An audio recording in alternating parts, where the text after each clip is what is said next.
Satyabama Institute of Science and Technology, Chennai and Sriperumbudur.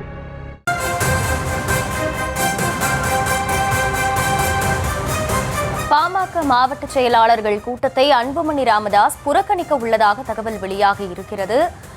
கூடுதல் விவரங்களோடு இணைகிறார் செய்தியாளர் ராஜேஷ். ராஜேஷ், வணக்கம். இந்த கூட்டம் ரொம்பவே முக்கியமான ஒரு விஷயமாக பார்க்கப்பட்டது. மாநாடு முடிந்த பிறகு நடைபெறக்கூடிய முதல் கூட்டம், கூட்டணி தொடர்பான முடிவுகளும் எடுக்கப்பட வாய்ப்பு அப்படிங்கிற தகவலும் கிடைக்கப்பெற்றிருந்தது. இப்ப அன்புமணியும் சரி, அவரது ஆதரவாளர்களும் சரி, இந்த கூட்டத்தை புறக்கணிக்க வாய்ப்பு இருப்பதா ஒரு தகவல் வெளியாகி இருக்கு. என்ன காரணமா சொல்லப்படுது? இது பற்றிய முழு விவரம் என்ன? அகிலா, வணக்கம். இந்த மாவட்ட செயலாளர்கள் கூட்டத்தை கிட்டத்தட்ட 90% மேற்பட்ட மாவட்ட செயலாளர்களும் புறக்கணிக்கிறார்கள். அன்புமணி மட்டுமில்லாமல் அன்புமணியோடு சேர்ந்து மாவட்ட செயலாளர்கள் அனைவருமே புறக்கணிக்கிறார்கள். குறிப்பாக மாநில பொறுப்புகள் இருக்கக்கூடியவர்கள், அதாவது பொருளாளராகவோ அக்கட்சியினுடைய அந்த மற்ற மாநில பொறுப்புகளில் இருக்கக்கூடியவர்கள், அவர்களும் கூட பெரும்பான்மை எண்ணிக்கையில் இருக்கக்கூடியவர்கள் இந்த கூட்டத்தை புறக்கணிக்கிறார்கள். ஏன் என்று நாம் விசாரித்த போது எங்களுக்கு முறையான அழைப்பு கொடுக்கப்படவில்லை. ஐயா பாத்தீங்கன்னா Facebookல மட்டும் தான் போட்டிருக்காரு. அது உண்மையிலே அவர் தான் போட்டாரா, வேற யாரும் போட்டாங்களா என்னங்கிறது எங்களுக்கு தெரியாது.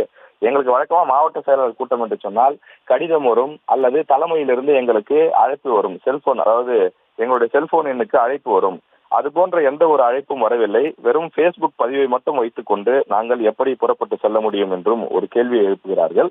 அதே நேரத்தில் பாமகவினுடைய தலைவராக இருக்கக்கூடிய அன்புமணி, அவருக்கும் அவரது தந்தையும் தொடர்ந்து சில கருத்து வேறுபாடுகள் இருப்பதாக சொல்லப்பட்டு வரும் நிலையில இந்த மாவட்ட செயலாளர் கூட்டத்திலே பங்கேற்பார்களா என்ற ஒரு கேள்வியும் எழுந்திருந்தது.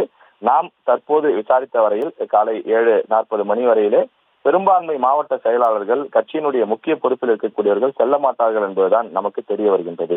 அப்ப யார் செல்வார்கள் என்று பார்க்கும்போது ஒரு சில மாவட்ட செயலாளர்களும் ஒரு சில மாநில பொறுப்பில் இருக்கக்கூடியவர்களும், அதாவது பாமக நிறுவனர் ராமதாஸ் அவர்களுக்கு நெருக்கமாக இருக்கக்கூடிய ஒரு சிலர் மட்டும் செல்வார்கள். குறிப்பாக ஜி.கே. மணி செல்வார் என்றும் சொல்கிறார்கள். மற்றபடி சட்டமன்ற உறுப்பினர்கள் கூட யாரும் செல்வதற்கான வாய்ப்பு இல்லை என்றுதான் சொல்கிறார்கள். அவர்கள் அனைவரிடமே நாம் கேட்கும் மாவட்ட செயலாளர், மாநில பொறுப்பில் இருக்கக்கூடியவர்கள், சில சட்டமன்ற உறுப்பினர்கள் என இந்த தரப்பினரிடம் நாம் விசாரிக்கும் போது அவர்கள் சொல்லக்கூடிய பதில் என்பது, எங்களுக்கு முறையான அழைப்பு வரவில்லை. மாவட்ட செயலாளர் கூட்டம் என்று சொன்னால் எனக்கு கடிதம் வந்திருக்க வேண்டும், தலைமையிலிருந்து ஒரு கடிதம் வரும், இந்த தேதியிலே இந்த நேரத்திலே மாவட்ட செயலாளர் கூட்டம், என்ன பொருள் குறித்து நாம் பேச இருக்கின்றோம், நீங்கள் உரிய அந்த தரவுகளோடு வாருங்கள், இது போன்ற விஷயங்களை எல்லாம் நமக்கு அனுப்பி வைப்பார்கள். அல்லது இதே தகவலை தொலைபேசி மூலமாக தொடர்பு கொண்டு தெரியப்படுத்துவார்கள். இது போன்ற எந்த விஷயங்களும் இல்லாமல் வெறும் 4 வரியில் Facebookல எழுதியிருக்கக்கூடிய காரணத்தை வைத்துக் கொண்டு நாம் அங்கு செல்ல முடியாது என்றும் குறிப்பிடுகிறார்கள்.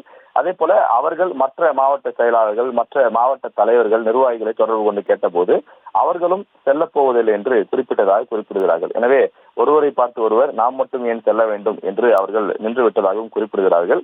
இந்த கூட்டத்தை பொறுத்தவரையிலே முக்கிய முடிவெடுக்கக்கூடிய கூட்டமாக இது இருக்காது என்று எதிர்பார்க்கப்படுகிறது. காரணம், அக்கட்சியினுடைய தலைவர் அன்புமணியே கூட்டத்துக்கு செல்லாத பட்சத்தில் அங்கு ஏதேனும் மாவட்ட செயலாளர் கூட்டம் என்றால் வழக்கமாக தீர்மானங்கள் ஏதாவது நிறைவேற்றுவார்கள்.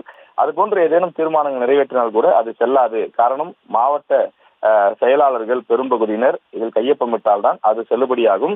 அதே போல கட்சியினுடைய தலைவர் அதற்கு ஒப்புதல் கொடுக்க வேண்டும். அது போன்ற எந்த நிலைகளும் இல்லாமல் ஒரு 4-5 பேர் சேர்ந்து கூடி முடிவெடுத்தால் அது வெறும் அறிக்கையாக அல்லது பேப்பராக மட்டும்தான் இருக்குமே தவிர அது ஒரு முடிவாக இருக்காது என்றும் அங்க இருக்கக்கூடிய நிர்வாகிகள் நமக்கு தகவலாக சொல்கிறார்கள். விவரங்களுக்கு நன்றி Rajesh. Satyabama Institute of Science and Technology, Chennai and Sriperumbudur.